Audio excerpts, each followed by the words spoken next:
In 2022, a parent stood up in the middle of a Virginia school board meeting and read a passage from author Patricia McCormick's 2006 watershed young adult novel, Sold. The passage described the sexual assault of a 13-year-old girl by an older adult man. It is hard to read. It is hard to hear. Not because it includes graphic descriptions or gratuitous language or obscenity. It has none of those things, but because it's told to us from the perspective and in the words of a child. The Virginia parent described the passage, which is informed in part by McCormick's own experiences of sexual abuse as a child, as pornographic. Sold is a critically acclaimed National Book Award finalist. It is today's feature for the Velshi Band Book Club. Told to us through a series of vignettes deliberately fractured to mirror the story itself, Sold is the fictional story of 13-year-old Lakshmi. In the mountains of Nepal, Lakshmi lives with her family, her baby brother, her mother, her stepfather. They are desperately impoverished. But there's beauty to be found. Beauty in Lakshmi's speckled baby goat, in the scenery around her, in the way her mother brushes her hair at night. When a monsoon ravages the land and destroys any chance at making money from her crops, her stepfather's gambling addiction becomes catastrophic, and it becomes a debt that the family cannot pay. And so he does the unthinkable and sells Lakshmi into prostitution. Heavily researched and using first-hand accounts, Sold is a story of hope, resilience, good versus evil, and the power of the human spirit.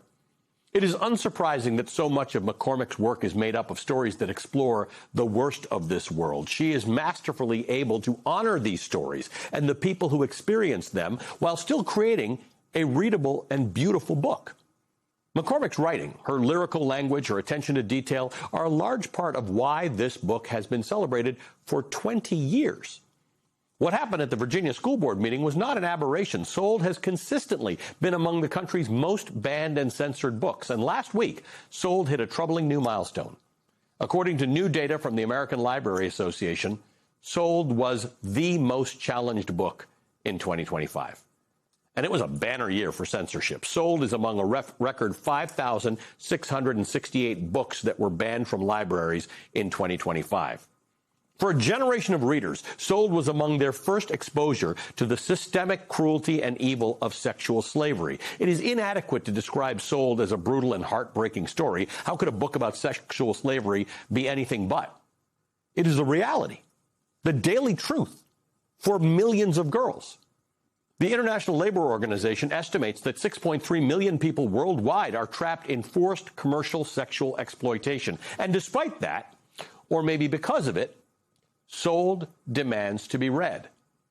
McCormick wrote a response in the New York Times to the extensive banning of Sold. Quote, "To ban this book, which is based on interviews I conducted with girls in India and Nepal who had been sold into slavery, is to dishonor their real-life experiences and the courage it took for them to share their stories," end quote. Sold isn't just about honoring these children and these girls and their story. It's also about a reader a little closer to home. McCormick goes on to say, quote, "To ban this book is also disrespectful to the teenagers who want and in some cases need to read it. I've visited classrooms and juvenile detention centers all over the country since the book came out in 2006. At nearly all the visits, students come forward to say that they have been sexually abused or are being sexually abused, and that seeing their experience rendered in a book finally emboldened them to say so." You can take this book or any book off library shelves. You can bury the story. You can take it out of the hands of readers. You can do all of that, but you will not make whatever is included in those pages disappear. After the break, I'm joined by Patty McCormick on her award-winning novel, Sold, and its new distinction as the most challenged book in America.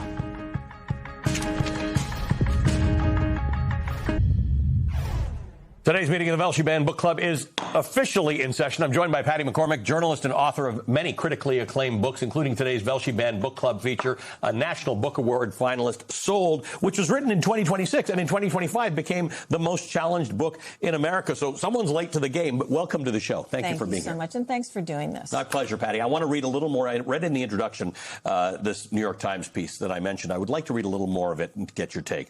This is your quote. "I visited classrooms and juvenile detention centers centers all over the country since the book came out in 2006. At nearly all the visits, students come forward to say that they've been sexually abused or are being sexually abused, and that seeing their experience rendered in a book finally emboldened them to say so. But a surprising number of readers, this is the part that I didn't read in the introduction, boys and girls, open up right in class. I always brace for a nervous or inappropriate reaction from the other children in the classroom. They never do. They unfailingly treat such painful revelations with respect and empathy. That's remarkable, because the things you write about, a person often associates with shame. They blame themselves, and they're embarrassed by it. And you're telling me that by exposing others to it, it opens up a world of empathy, which is the whole point of reading books that are different than your own experience. Right. The kids are in jeopardy and are having those experiences, suddenly see their experience rendered in a book, and they can have empathy and understanding for that character and then for themselves, and they can get help. But I think the other thing is the other kids in the class who, by the grace of God, are not in trouble in that same way will bear witness to their friends' pain with real respect. And then I think there's a third component, and that is the kids who become activists because of having read a story like this. So you're shutting off avenues for kids in three ways: the kids who need help, the kids who want to show empathy, and the kids who want to become activists. And let's talk about activism for a second, because this is a massive problem. There are two specific things that you write about. One is the personal experience of being sexually assaulted and exploited. And then there's the fact that this is a massive global industry. This is happening to a lot of people, but it's not one that often gets raised to the level of a national conversation. This is true. And I think one of the sad things is that when we do talk about it, it's in a very salacious, sensationalized way. Right. It's Jeffrey Epstein. Right. And that is a tragedy as well. But what we're not talking about and what we're not seeing when we don't get to read books like this are the experiences of kids who run away from home. Right. And who are trafficked or who are sold or who are picked up by a pimp. And then they get trafficked around the United States, just like the girls do in these brothels in India. So when parents talk about they want to protect their kids from this kind of information, in a way, I think they're making their kids more vulnerable, because we need to prepare our young readers for the world as it is and the world that they're going to inherit. So George M. Johnson, who was our first guest on the Velshi Band Book Club all those years ago, makes the point that while Moms for Liberty and others want to challenge that book because the subject matter is so difficult about a young boy being raped, it was their story. And he said, they said, how do you tell that story? How do you tell the story about young people being sexually assaulted without us allowing them access to that information and ways to see that their own story can be rendered in a book? I'm always aware that I'm writing for other people's children, so I'm very careful with the language that I use. It's a brutal topic. I don't also need to brutalize the readers with the language.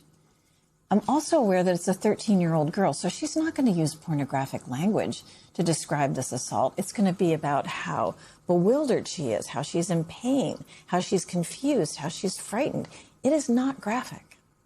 Tell me about, you have some empathy. Let's go back to this issue of protecting your kids. You've got empathy for people who say, my child might not be prepared for this, or this might have some negative impact on them. How do you engage in that discussion? What does protecting children look like? I say this in the context of the fact that I had a conversation a couple of hours ago with parents whose children were killed in school shootings.